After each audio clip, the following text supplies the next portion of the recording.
UD के additional chief secretary ने, जो यूडी डिपार्टमेंट के अध्यक्ष हैं, जैसा कि सौरभ जी ने बताया, 4 दिन पहले सौरभ भारद्वाज जी द्वारा यूडी डिपार्टमेंट को निर्देश दिए गए थे कि वन टाइम सेटलमेंट स्कीम पानी के बिल की दिल्ली के सरकार के काउंसिल ऑफ मिनिस्टर्स के सामने रखी जाए। संविधान के अनुसार, जीएनसीटीडी एक्ट के अनुसार, ट्रांजैक्शन ऑफ बिजनेस रूल्स के अनुसार, यानी इस देश के सारे नियम कानून के अनुसार पॉलिसी डिसीजन लेने का अधिकार काउंसिल ऑफ मिनिस्टर्स को ही है। तो जब वन टाइम सेटलमेंट स्कीम आनी है तो इसका निर्णय काउंसिल ऑफ मिनिस्टर्स को लेना होगा। आज दिल्ली सरकार के एक मुख्य विभाग के सचिव, अर्बन डेवलपमेंट डिपार्टमेंट के सचिव मना कर रहे हैं कि हम प्रस्ताव को काउंसिल ऑफ मिनिस्टर्स के सामने नहीं लाएंगे। अगर एक अधिकारी काउंसिल ऑफ मिनिस्टर्स के सामने प्रस्ताव लाने से मना कर दे तो काउंसिल ऑफ मिनिस्टर्स निर्णय कैसे लेगा? और अगर काउंसिल ऑफ मिनिस्टर्स के सामने प्रस्ताव नहीं आएंगे तो दिल्ली सरकार की पॉलिसी कैसे बनेगी? किसी भी सचिव का, किसी भी अधिकारी का काउंसिल ऑफ मिनिस्टर्स के सामने प्रस्ताव लाने से मना करना एक कॉन्स्टिट्यूशनल क्राइसिस है जो आज दिल्ली में हो रहा है। यूडी सेक्रेटरी ने, यूडी विभाग के सचिव ने बिल्कुल मना कर दिया मंत्री के आदेश मानने से। उन्होंने मना कर दिया फाइनेंस मिनिस्टर के लिखित कमेंट्स मानने से। और आज इसी वजह से विधानसभा में एलजी साहब के स्पीच के बाद हमने ये कॉन्स्टिट्यूशनल क्राइसिस का मुद्दा एलजी साहब के सामने रखा।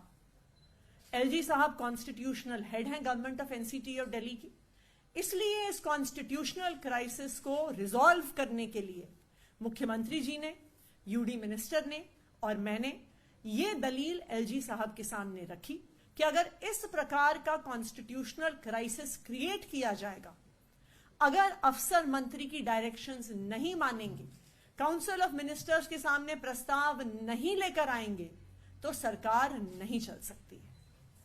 माननीय एलजी महोदय ने इस चर्चा के बाद कहा कि काउंसिल ऑफ मिनिस्टर्स के सामने प्रस्ताव आना चाहिए और उनके सुझाव के अनुसार हमारे यूडी मिनिस्टर सौरभ भारद्वाज जी ने चीफ सेक्रेटरी को कैबिनेट नोट की फाइल भेजी है और चीफ सेक्रेटरी को आदेश दिए हैं कि आने वाले हफ्ते में, अर्ली नेक्स्ट वीक में इस वन टाइम सेटलमेंट स्कीम को कैबिनेट के सामने रखा जाए।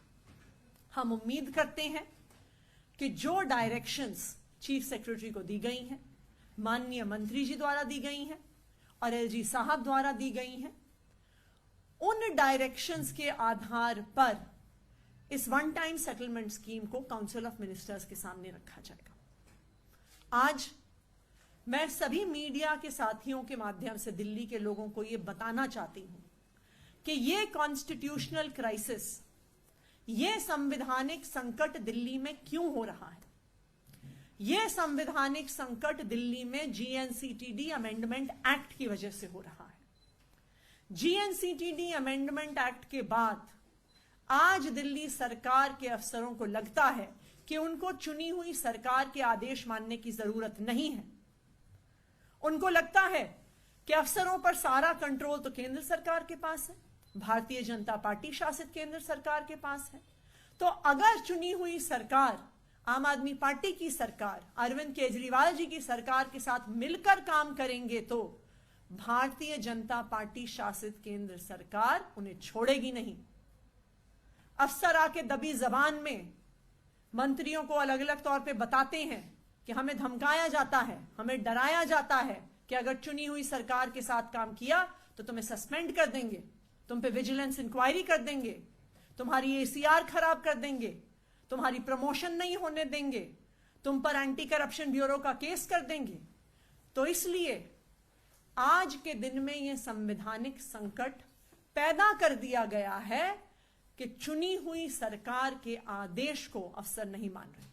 हम उम्मीद करते हैं कि जो एलजी साहब ने हमें आश्वासन दिया है दिल्ली के कॉन्स्टिट्यूशनल हेड होने के नाते कि ऐसा संवैधानिक संकट वो दिल्ली में नहीं आने देंगे। हम उम्मीद करते हैं कि उनकी डायरेक्शंस के आधार पर काउंसिल ऑफ मिनिस्टर्स के सामने वन टाइम सेटलमेंट स्कीम का प्रस्ताव जरूर आएगा। मैम, एलजी से बातचीत के बाद मुख्य सचिव को आपने डायरेक्शन दिया, वो क्या है और कब तक? ये एलजी ने डायरेक्शन दी है सीएस? देखिए, वो बड़ी साधारण सी डायरेक्शन है कि आज सुबह एलजी महोदय से मुख्यमंत्री जी, मैं